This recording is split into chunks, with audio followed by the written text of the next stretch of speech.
benar-benar arif dan bijaksana itu adalah al-istighna anisya. Sesuatu yang tidak mendesak itu jangan jadikan kebutuhan.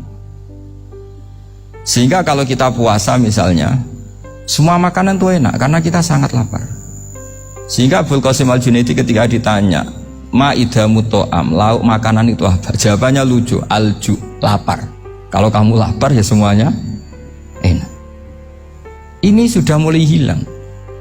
Kita bilang makan enak itu ya sate, ya gulai, ya pizza yang kita senang. Akhirnya apa? Untuk nikmati nikmatnya Allah itu kita jadi ribet. Apalagi yang orang-orang fasik harus ditemani perempuan yang tidak halal misalnya, atau harus ada ajudan, ribet. Nah pertanyaannya, orang yang ribet sama yang nggak ribet itu pinter mana?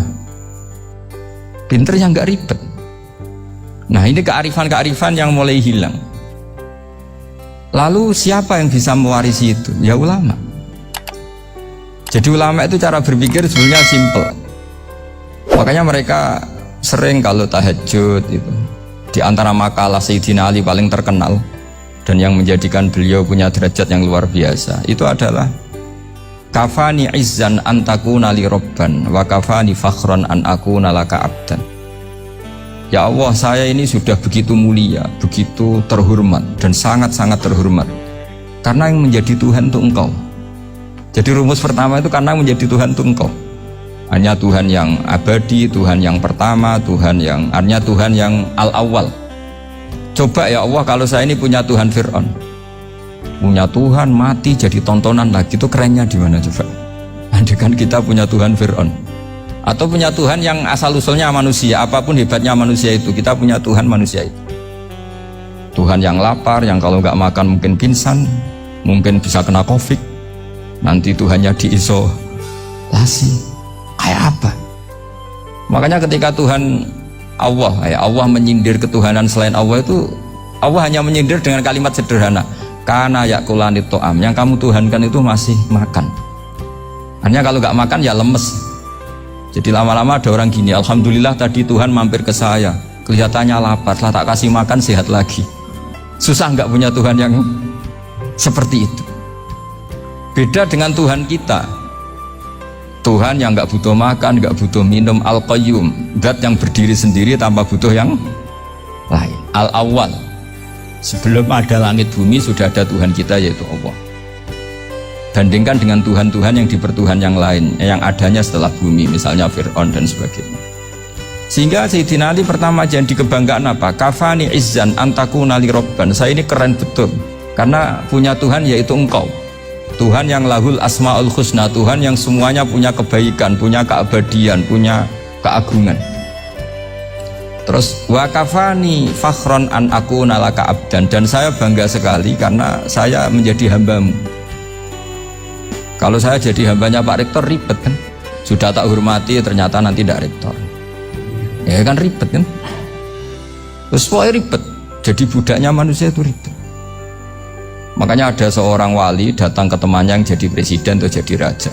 Datang ke situ karena tidak punya uang, mau minta uang karena temannya raja. Setelah sampai sana ternyata temannya ini karena orang soleh pas berdoa, ya Allah saya minta ini, minta ini, minta ini. Terus si wali tadi pulang. Kenapa kamu pulang? Ternyata dia sama, masih minta-minta kayak saya. Jadi sederhana, sama-sama minta kamu, minta zat yang kamu mintain katanya. Jadi dulu itu orang itu sebegitu dekat dengan Allah.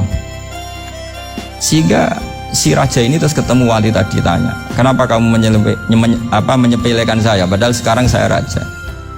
Terus ditanya sama wali tadi, karena temannya, kalau kamu di padang pasir tidak bisa minum dan harus minum 1 gelas, dengan ongkos kamu harus mengasihkan semua kerajaan kamu demi minuman itu. Pilih mana, minuman apa tetap jadi raja? Ya saya milih bisa minum, saya tidak raja tetap hidup, tapi kalau nggak minum mati. Bagaimana Anda bangga dengan satu kerajaan sing la yusawi kak samain, yang tidak sama dengan segelas air? Jadi artinya terus mereka melihat jadi raja itu ya biasa, jadi presiden biasa, jadi rektor biasa, karena mereka biasa berlogika. Hakikatul izzah itu ya taqarrub ila Allah, yang benar-benar terhormat itu ya dekat dengan Allah. Begitu seterusnya mereka bikin paradok-paradok yang aneh, tapi itu menjadi pelajaran. bapak saya Ki Nur Salim itu senang baca anekdot Nasiruddin Koja. Itu kalau bikin orang-orang aneh, itu dia datang ke satu pesta pakai baju lusuh, pakai sarung lusuh atau celana lusuh, sama Sohibul Bait yang punya acara dibiarin. Setelah dibiarin dia pulang pakai jas, pakai dasi, pokoknya keren. Dihormatin, pakai alpat, pokoknya dihormatin. Silahkan. Pas dia disuruh minum, minumannya itu disokkan saja ke sakunya. Jas, kamu harus minum yang banyak, karena kamu yang dihormati, bukan saya.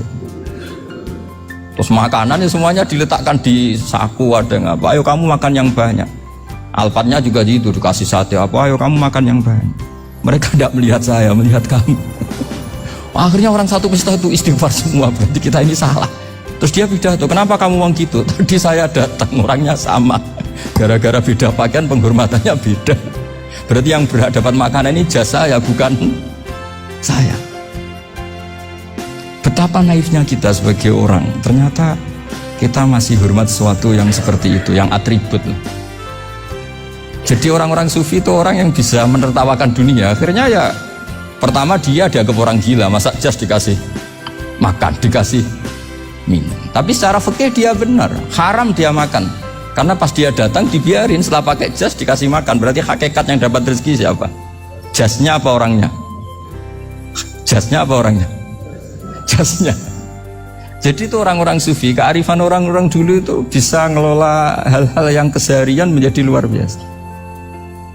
Ada seorang wali melihat istrinya makan satu piring, anaknya makan satu piring. Ditanya, kalian kenyang? Wah, kenyang sekali. Melihat anaknya minum kopi satu cingkir, seneng. Kalian seneng sekali. Wah, kalau seneng dengan hal-hal yang murah bisa, ngapain harus seneng dengan hal-hal yang mewah? Bodoh sekali saya. Sehingga terus mereka bisa qanaah. Qanaah itu ya hidup itu simple, sederhana. Jadi tentu saya tidak akan ngomong yang muluk-muluk, selain itu tidak bidang saya juga apa ya. Kita ini butuh obat di kondisi Covid seperti ini, butuh kesederhanaan, butuh apa ya, istighna tadi. Kita harus istighna billah an ghairillah. Jadi sudah cukup bahwa Allah ini segalanya. Sehingga tadi saya dengarin himnenya Unisula, yang paling saya kagum adalah dimulai dengan kalimat-kalimat thayyib. Di antara tugas suci Nabi Ibrahim dan semua nabi adalah wa ja'alaha kalimatam baqiyatan fi aqibi. Nabi Ibrahim itu nabi yang diberi gelar Allah. Dia adalah nabi yang menjadikan kalimat tauhid itu kalimat yang abadi. Fi aqibi, di anak turunnya, di semua generasinya, baik anak turun karena gen maupun karena pembinaan, karena pendidikan. Ini penting sekali saya utarakan karena apa? Satu kehidupan itu sebenarnya digerakkan oleh kata-kata, oleh moto kalau orang bahasa modern. Sehingga banyak ulama mengatakan al-ibarat qutun li'ailatil mustami'in, bahwa redaksi atau moto atau pegangan hidup itu penggerak kehidupan. Sehingga sebetulnya manusia itu digerakkan oleh kalimah-kalimah itu, oleh moto-moto itu, oleh prinsip-prinsip hidup itu. Misalnya orang Palestina itu tiap hari ke pasar gitu. Mereka ke laut gitu. Ditanya, kenapa tidak takut tembak Israel? Jawabannya lucu. Kena tembak ya mati, nggak makan ya mati, nggak kerja ya mati. Ya sudah, sama-sama mati ya, mendingan aktivitas normal. Tapi saya tidak menyarankan itu untuk melawan Covid. Ini cerita saja. Kamu jangan provokator itu, karena ini wilayah sensitif. Jadi banyak orang yang poligami, kalau ditanya alasannya gitu, istri satu ya cerewet, dua ya cerewet, mendingan 4. Ya banyak ya gitu. Tapi ada yang kebalikan, istri satu cerewet saja hampir jantungan, apalagi 4, tinggal matinya kan gitu. Itu semua yang menggerakkan itu kalimat. Kalimat itu satu pegangan. Banyak orang loh yang nggak ingin jadi rektor tuh banyak loh Pak Bejo. Jangan kira semua dosen ingin jadi rektor. Melihat rektor sibuk rapat, mempertahankan reputasi Unisula, terus sering pegang kepala. Ngapain repot-repot? Jadi tukang sapu aja dapat gaji, ngopi, rokokan, selesai. Bodoh amat jadi rektor, mikir orang banyak. Banyak loh orang yang nggak ingin jadi presiden tuh banyak. Karena ngopi nyaman, gak ada yang ganggu.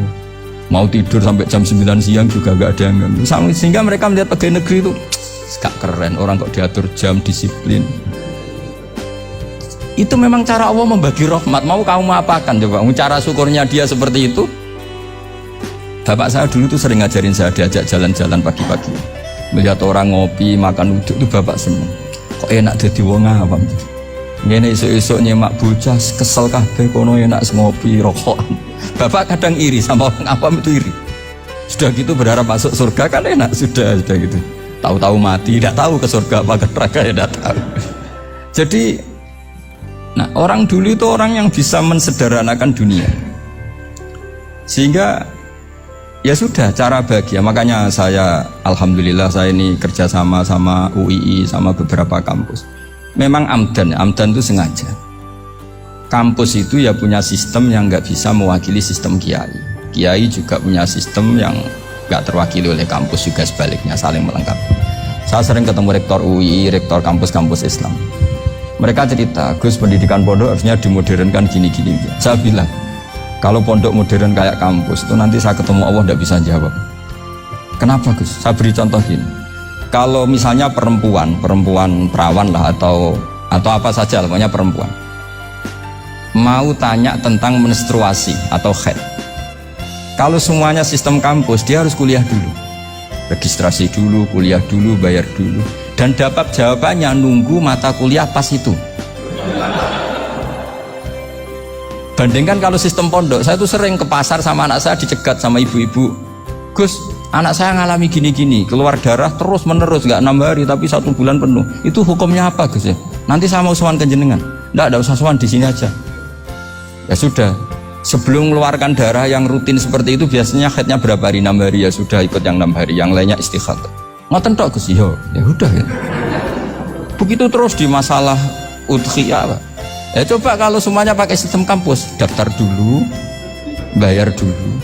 Jadi ini nggak ada jawabannya, nunggu mata kuliah itu baru dapat jawaban. Itu biasa nggak sholat bertahun-tahun karena belum ada jawaban tentang itu.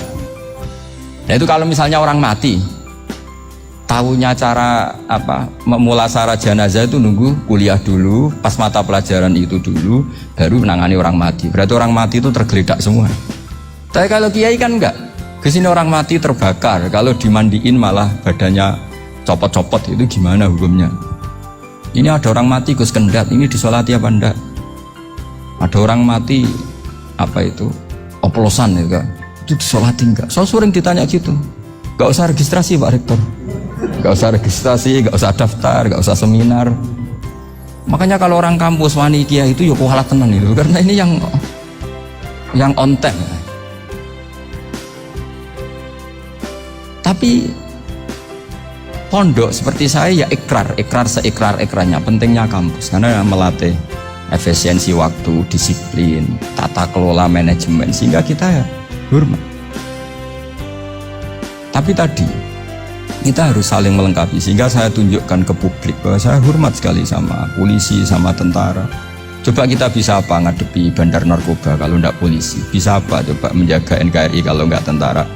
Begitu juga ya sudahlah, kita memang fa inna yadallahi ma'al jamaah, kita berkah itu kalau bersama-sama, enggak bisa kita sendiri. Nah lalu orang kayak saya itu ya beberapa kali sebetulnya saya itu ditawanin jadi dokter honoris causa apa. Kekhawatiran saya satu Pak Bejo, takut pas nggak punya uang. Itu dokter kok gak ada duit kan gak pantas gitu. Jadi repot gitu, daripada beban lah sudahlah nggak usah dokter. Jadi kalau nggak punya uang ya pantas, terus kalau ngebis ya pantas. Suatu saat kalau mati nggak ada yang hadir ya pantas, nggak dokter gitu.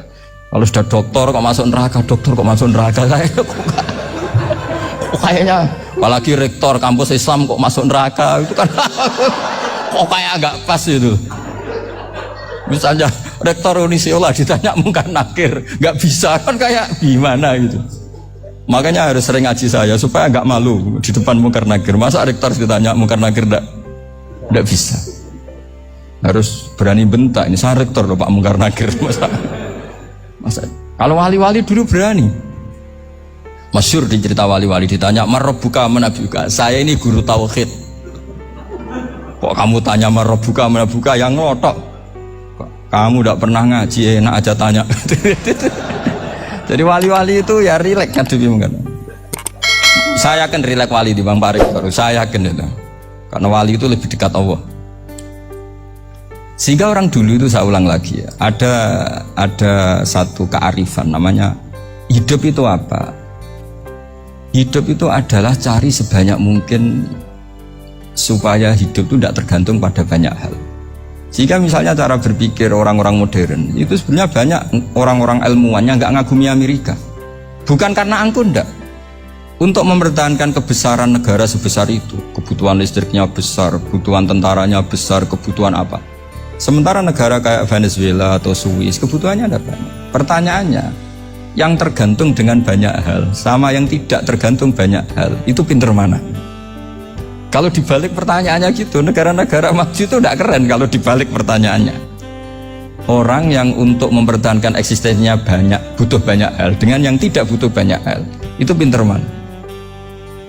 Orang yang bahagianya nunggu jadi dokter, nunggu jadi kiai besar, kiai viral, dengan orang yang bahagia cukup dengan ngopi, itu pinter mana? Tapi kalau dibalik pertanyaannya, orang yang taunya nikmat hanya kopi dengan nikmat yang banyak, pinter mana? Makanya Mbah Mun tuh kalau guyon itu lucu. Aku ikut saake ambek wong desa sing mlebu swarga. Saya dulu eskal mlebu swarga kok disakeni. Akhirnya beliau memberi penjelasan. Wong desa iku roe pakanan enak, iku mau kopi mbek uduk. Lah swarga iku mau nuruti sing dikarepno. Akhirnya wis mau mangan, wis ngopi, nguduk, ngopi, ora roh pakanan liyane ku ora roh. Nasi mandi ya ora roh, pizza ya ora roh apa-apa. Terus saya bilang, wah lah niku nak nganti selera tentang wanita cantik. Iku juga sederhana. Rodok pesek ya wis cantik, rodok ireng ya wis. Apa bidadarinya seperti itu karena saking enggak pengalamannya. Jadi surga itu kan nuruti apa yang diinginkan. Kira-kira keinginan orang kampung kalau di surga itu apa coba? Makanan apa coba? Ya, nak senangnya ketemel gemblong gitu. Nah, artinya malaikat lebih suka nangani surganya orang-orang kampung di Bang Pak Rektor. Ini sudah ribet ini. Makanan apa saja harus dicoba. Terus kalau di mall tahu orang macam-macam, seleranya macam-macam pasti. Enak mana kalau sampai jadi malaikat pelayan surga? Suka ngelayani orang kampung apa yang orang kota? Orang kampung kan. Jadi ya itu guyon ya, guyon tapi itu menjadi pikiran kita bahwa orang yang banyak kebutuhan itu sebetulnya banyak kebodohannya karena menggantungkan kebahagiaannya dengan banyak hal. Makanya Imam Syafi'i ngendikan istighna itu apa? Al istighna anis sya'labi. Yang dikatakan kecukupan adalah berusaha sebanyak mungkin banyak hal tidak kamu butuhkan. Bukan memenuhi semua kebutuhan kamu karena nafsu kamu ini tidak ada batasnya gitu. Kalau kamu penuhin nggak akan selesai. Itu ada perempuan yang kurang cantik itu minta doa saya, Gus doain suami saya kaya. Terus tak guyonin, terus nggak minta. Kalau suami kamu kaya, yang pertama dirubah itu apa? Rumah itu supaya rumah saya bagus. Kedua apa? Mobil supaya mobil saya bagus. Nanti yang dievaluasi itu kamu. Mobil bagus, Alphard, rumah mewah, istrinya kamu pasti itu dievaluasi. Langsung nggak usah sudah gini aja kan. Jadi pertama yang dievaluasi itu kaya itu, coba kalau suami kaya itu yang dievaluasi pertama rumah ya, rumah ganti. Setelah itu apa? Mobil. Kira-kira berikutnya akhirnya sudah aku nggak jadi. Nabi Ibrahim itu pernah minta umur panjang, keren umur panjang. Sama Allah nggak dijawab. Datang orang tua gitu mertamu ke Nabi Ibrahim, terus disuguhi dikasih kurma. Apa itu? Kok kurma apa? Anggur yang sudah matang sekali, sudah dimakan. Setelah dimakan meler keluar lagi, dimakan lagi meler lagi. Terus Nabi Ibrahim masuk lagi ke kamar. Ya Allah, doanya tak cancel. Nanti kalau saya tua kayak itu. Jadi Allah itu nggak jawab langsung tapi ngirimkan itu. Akhirnya ya Allah nggak jadi. Nanti takut itu. Saya pernah ngalami jadi kiai tadi, ada ibu-ibu ya nggak pati cantik lah. Suaminya tuh miskin sekali. Minta doa saya supaya kaya. Bareng tak kasih pertimbangan itu udah nggak usah nggak jadi. Jadi itu kearifan. Tapi kearifan ini harus kita tanamkan. Saya nggak bisa membayangkan Indonesia yang besar ini andai kan tidak ada qanaah, nerimo ing pantun. Coba sekarang ada Covid. Andai kan Indonesia tuh kayak Perancis. Saya beberapa kali punya tamu orang yang hidup lama di Perancis, bahkan dapat istri orang Perancis. itu dulu nggak begitu mencintai Indonesia. Tapi setelah di Prancis 2 tahun, wah Indonesia hebat. Di Prancis itu kata dia kalau cerita, semua kebutuhan masyarakat itu dibebankan ke negara. Apa saja minta negara, apa saja nyoal negara. Sementara Indonesia, coba kalau Indonesia mengalami seperti ini kok tidak ada ponaan rimo ing pantung, bisa kios Indonesia. Orang miskin nyalahkan negara, kelaparan nyalahkan negara, apa saja. Tapi barokahnya dididik kiai jogeman nyalahno wong liya. Urip pun romo ing pandum, diame. Sampai gak ngerti kalau Covid. Banyak tuh orang-orang kampung itu, orang lugu-lugu itu. Mbah niki saking Covid, salam ning Covid muga-muga umure panjang. Dikira Covid itu nama orang yang ahli sosial itu. Mbah niki dana saking Covid. Matur nuwun sampekno salamku muga-muga umur panjang. Bingung kan yang nganterin ini. Ini gimana yang mau menjelaskan? Memang nggak paham. Ribet kan? Tapi saya pastikan bahwa dengan keadaan seperti ini kita bahagia, kita stabil, itu jelas barokahnya kalimah tadi, moto tadi atau pegangan hidup tadi. Makanya disebut al-ibarat qutun li'ailatil mustami'in, bahwa redaksi atau kata-kata atau pegangan atau filosofi hidup, apalah namanya itu adalah penyemangat. Penyemangat. Karena kata-kata ini memang luar biasa. Ketika sahabat perang demi kebenaran, zaman itu ya pasti benar karena yang dibela Nabi. Dulu itu kan enak zaman Nabi, yang dibela mesti benarnya, musuhnya mesti salahnya. Sehingga dulu itu memang harus tegas. Kalau sekarang mau tegas gimana? Yang kamu bela tidak mesti benar, musuhnya tidak mesti salah. Ribet kan kalau misalnya saya tukaran sama Pak Rektor, kamu mau bela mana kan bingung. Saya tidak mesti benar, saya tidak Nabi. Pak Rektor apalagi tidak mesti benar lagi kan? Ribet kan? Jadi kalau kita mau perang sekarang itu mau pede gimana? Enggak. Makanya banyak ulama sekarang itu mau tegas tuh nggak berani karena ya banyak hal yang abu-abu lah wilayahnya. Misalnya pilihan presiden atau pilihan bupati, pilihan menteri. Kamu mati-matian bela itu, yang kamu bela tidak mesti benar, musuh kamu tidak mesti salah. Misalnya pilihan bupati, wah ini kabupaten ini baik kalau bupatinya ini, yang satu bilang ini, terus tim suksesnya kamu tanya, kamu yakin? Ya tidak juga. Lah kenapa semangat? Kan saya botohnya, paling alasannya ya itu aja, bukan yang lain.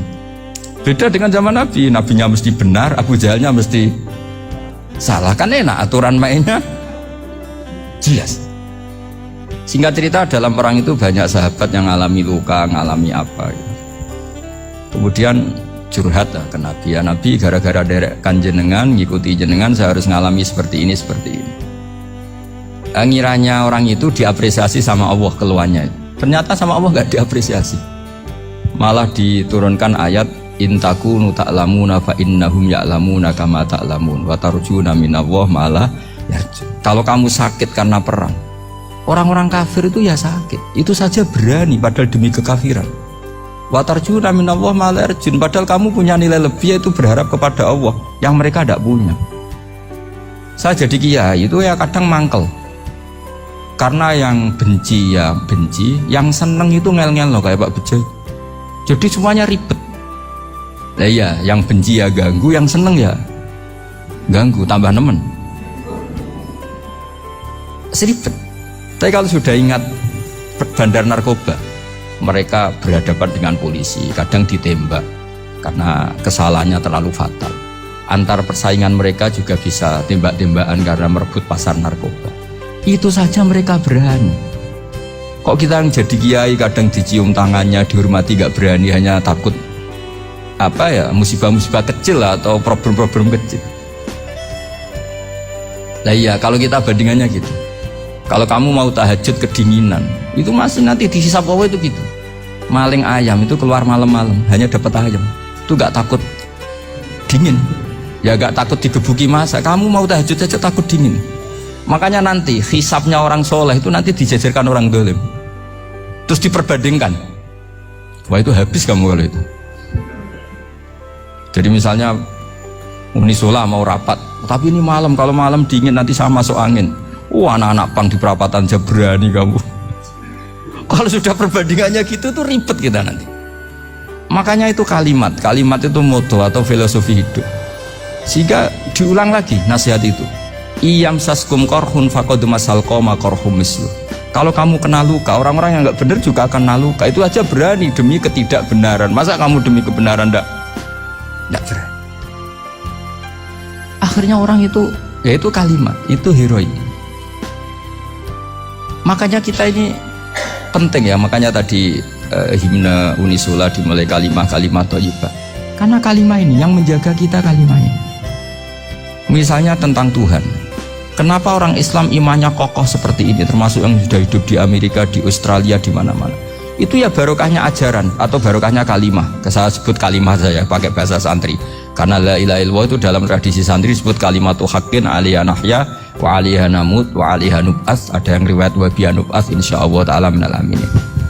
Kenapa mereka di mana-mana meskipun sekolah di Amerika, di Australia, bahkan di Uni Soviet tetap mukmin? Itu barokahnya ajaran yang benar. Allah itu siapa? Tuhan. Tuhan itu sifat dasarnya apa? Awal. Dia harus wujud awal sebelum makhluk yang lain. Sehingga ketika ada negara yang maju, yang tertib, manajemennya tertib, masyarakatnya makmur, tapi punya Tuhan yang tidak seperti itu, tidak awal, itu sudah gak nyaman. Karena ndaklah keren Tuhan saya, karena Tuhan saya itu al-awwal, zat yang pertama. Tuhan saya keren lah, zat yang gak mati, Tuhan yang gak mati, yang gak pernah mengalami kematian. Sehingga tontonan atau yang dilihat kenikmatan-kenikmatan yang lain ini tidak mengubah dia pendirian tentang Tuhan, karena mantapnya satu kalimat tadi bahwa Tuhan itu ya harus satu, harus awal, harus tidak mati, tidak rusak, tidak mengalami apa-apa yang membahayakan. Sehingga ketika ditawarin Tuhan yang lain meskipun menjanjikan secara finansial atau kemakmuran, mereka gak tertarik. Itu coba, itu barokahnya makmur apa barokahnya ajaran?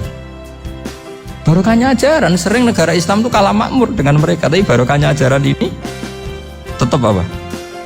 Tetap Islam. Makanya Nabi Ibrahim, Nabi yang sukses bikin wa ja'alaha kalimatam baqiyatan fi aqibi. Sehingga kita ini bukti sama orang tua misalnya, itu ya karena ajaran. Suwargamu itu karek wong tuamu. Nak wong tuamu ridho, Allah ridho. Nak ora ridho, Allah ora ridho. Ridho wa fi ridhol walidain wa sakhatu wa sukhtu wa fi sakhatil. Sehingga ketika ada orang tua yang agak brengsek gitu, anak-anak tetap hormat. Punya orang tua yang miskin, yang sudah miskin, tukang tombok nomor, banyak kan di kampung gitu, ya tetap hormat. Coba kalau dari awal kita ngajari orang tua kamu hormati ya, kalau baik, kalau tidak usah, bisa geger Indonesia. Tapi barokahnya ajaran-ajaran itu Indonesia tertib karena ada ajaran. Nah ini di sini pesantren dan Unisula semua harus berkontribusi membuat ajaran yang benar itu adalah ciri utama Islam. Sehingga Islam ini dimulai dengan ajaran kalimatu haqqin alaiha nahya wa alaiha namut. Sehingga kita tenang seperti ini. Saya ini termasuk kiai yang tenang. Meskipun kata orang banyak saya ini kiai besar, tapi termasuk kiai yang paling tenang. Termasuk yang paling tenang. Karena saya ini pakai mazhab orang-orang hebat. Saya berkali-kali cerita, orang kayak Imam Syafi'i itu orang yang luar biasa. Saya berkali-kali cerita, orang yang tadi nyium tangan kamu ya Imam Syafi'i, di belakang tuh ngerasani kamu, menghujat kamu. Jawabannya enak saja. Berarti saya alhamdulillah orang yang wibawa. Buktinya di depan saya nggak berani. Jadi enteng saja. Diceritain sebagian kampung, sebagian separuh dari warga kamu itu nggak suka kamu. Ya bagus lah nggak suka saya, nggak akan utang duit saya. Di mana-mana orang utang tuh karena teman dekat.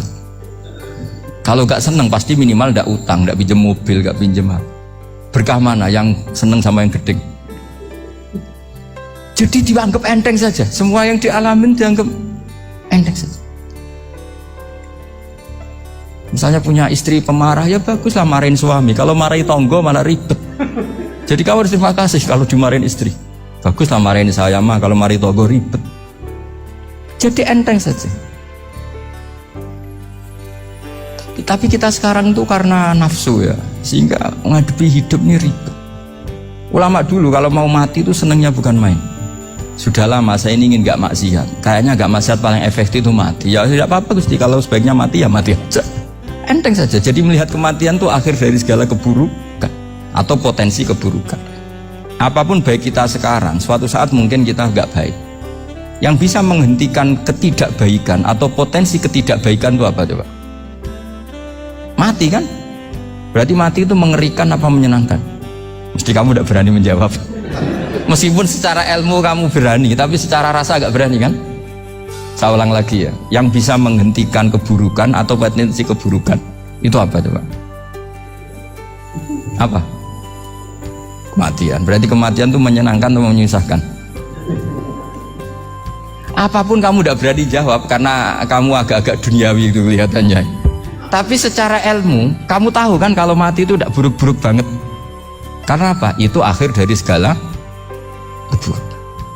Sehingga Nabi ngajarkan kalimat itu begitu luar biasa. Allahumma ahyini maka natil hayatu khairan li wa tawaffani maka natil wafatu khairan li. Nabi melihat dunia itu begitu indah. Ya Allah, kalau saya ini hidup, anggap saja hidup ini ziyadatan li fi kulli khairin, menjadi modal saya menambah segala kebaikan.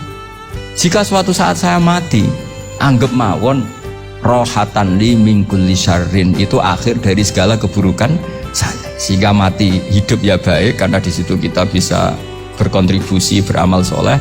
Mati juga baik karena mengakhiri segala keburukan. Nabi nate ngendikan lagi, ajaban li amril mu'mini inna amrahu kullahu khair. Orang mukmin itu mengagumkan, semuanya baik. In asobathu na'ma syakara fakana khairan lah. Kalau baru dapat nikmat dia syukur, maka itu baik. Wa in asobatu dharra sabara, kalau dapat masalah mereka sabar, itu juga baik. Sehingga orang mukmin dua sisinya pasti baik. Itu juga kalimat, maksudnya moto atau pegangan hidup. Nah berikut ini saya beri contoh, ini kenangan saya, ini contoh terakhir. Masalah jadi orang terkenal maupun tidak. Di sini dicontohkan Imam Ghazali di halaman 367 di kitab saya 367. Juznya 3 di kitab Ihya Ulumuddin.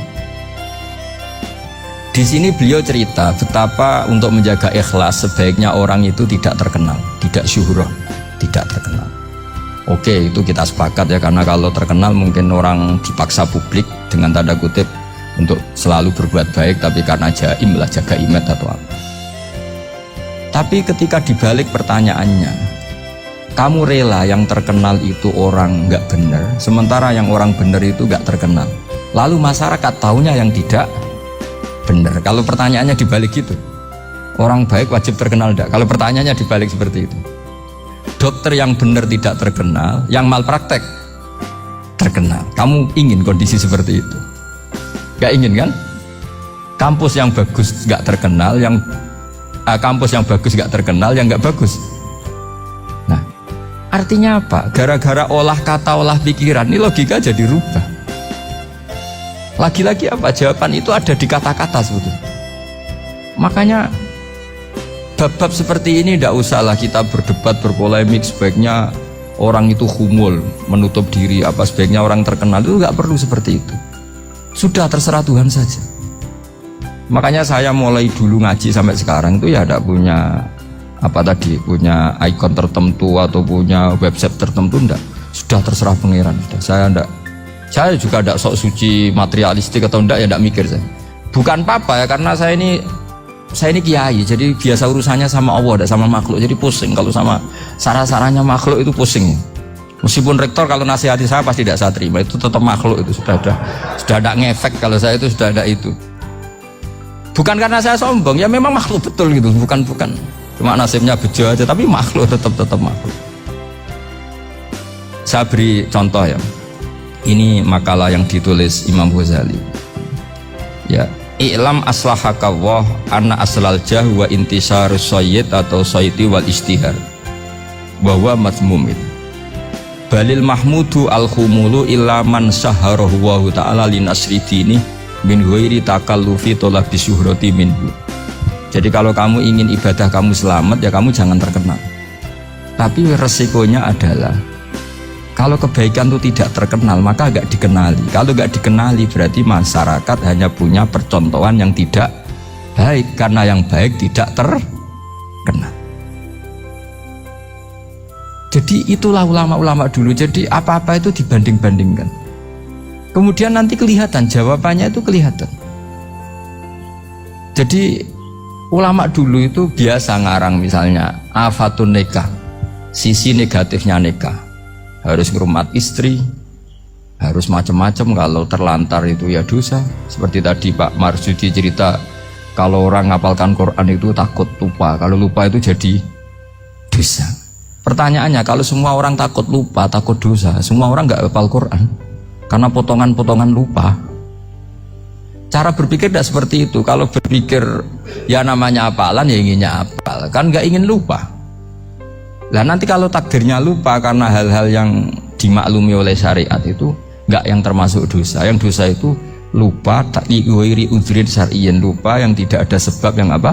Syar'i. Tapi lupa bawaan EQ-nya tidak bagus, lupa bawaan sering dibentak, oh itu nggak masalah karena bawaannya orang tertekan itu ya lupa. Coba kamu hafal Quran terus punya kredit jatuh tempo, pas hari itu aku yakin nggak cerdas sudah. Itu bawaannya orang tertekan tuh pasti lupa. Jadi ya saya teruskan ya. Jadi terus ada makalah yang sangat bagus sekali tentang itu, saya baca ya. Wa yadullu ala dzalika anna Allah azza wa jalla amaral anbiya'a bi idharil amali lil iktida wa khassahum bi mansibin nubuwah wa la yajuzu ayyudhanna bihim annahum khurrimu afdhalal amalen. Jadi orang yang terlalu mendewa-dewakan khumul itu menutup diri, oke itu baik, karena dengan khumul, dengan menutup diri Anda tidak riya, Anda tidak pamer. Tapi kata Imam Ghazali, kamu juga harus ingat, di antara syaratnya Nabi itu harus mengumumkan kalau beliau itu seorang Nabi, harus memaklumatkan kalau beliau seorang Nabi supaya bisa diikuti. Caranya sholat harus diumumkan, sehingga Nabi itu mengatakan harus jamaah, karena dengan cara jamaah itu bisa shollu kama ra'aitumuni usolli. Coba kalau Nabi sholatnya nggak diperlihatkan, kamu harus sholat yang benar, caranya gimana ya Rasulullah, itu rahasia. Bingung nggak kira-kira? Bingung nggak? Ya misalnya amal rahasia selalu lebih baik. Terus ada pertanyaan, Nabi ngendikan kamu sholat yang benar, caranya gimana Nabi? Ya itu rahasia, terus gimana coba? Tapi Nabi ngendikan apa? Shollu kama ra'aitumuni usolli. Ya sudah, kamu sholat niru saya sholat. Berarti Nabi sholatnya diperlihatkan apa disembunyikan? Diperlihatkan. Jadi begitu juga saya berkali-kali bilang, orang tahu kalau itu bidan ya berdasar tulisan itu bidan, tahu kalau itu dokter gigi ya itu dokter gigi.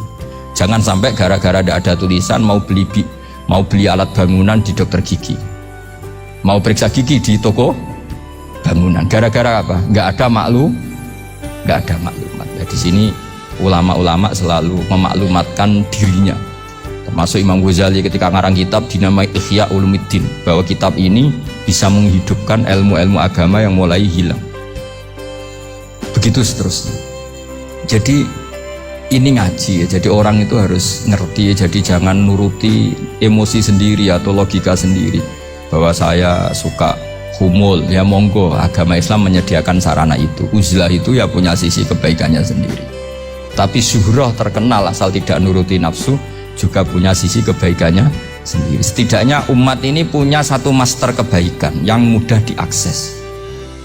Tapi tadi saya ulang lagi, jangan karena hadun nafsi, jangan karena kepentingan pribadi. Makanya di sini disebutkan wa yadullu ala dzalika ay ala syuhrah anna Allah ta'ala amaral anbiya bi idharil amal lil iktida. Allah selalu memerintahkan para nabi kalau ngamal kebaikan ya harus dimunculkan supaya bisa ditiru. Yaitu tadi kita tidak bisa bayangkan kan kalau misalnya Nabi menyuruh kamu harus sholat yang benar, kemudian sholatnya Nabi sembunyi. Kalau ditanya, Nabi saya niru siapa? Wah itu rahasia, kamu nggak boleh lihat sholat saya, saat takut tidak ikhlas. Ribet kan? Sehingga jamaah itu statusnya tetap harus. Nah bedanya harus ini ulama berpendapat harus yang apa? Fardu kifayah, tapi fardu itu maknanya harus. Tapi bukan berarti kalau nggak jamaah sholatnya nggak sah, nggak. Tetap, tapi statusnya jamaah tetap apa? Nah barokahnya harus ini, orang yang baru sholat, sholatnya langsung bener karena ada yang diikutin. Coba kalau mantan dukun baru sholat terus sholat sendiri, itu mesti mirip mantra itu. Karena dia tidak ada master percontohannya. Tapi barokahnya ada master, orang paling bodoh pun kalau sholat ya bener, karena standar ada komandonya, ada imamnya. Sehingga Imam Ahmad malah berpikir keras, syarat sahnya sholat itu harus jamaah. Cara pikirannya Imam Ahmad keras sekali beliau. Jika kalau orang sholat sendiri, kok ada orang lain yang maunya berjamaah harus bayar, orang itu harus bayar demi sahnya sholat. Itu madzhabnya Imam Ahmad. Tapi kalau madzhab Syafi'i hanya mengatakan itu fardu kifayah, yang kalau satu komunitas gak mau melakukan semuanya apa? Like, subscribe, komen, and share. Itu semua gratis, tidak merugikan. Dan kami akan terus berkarya memberikan informasi yang bermanfaat untuk kita semua.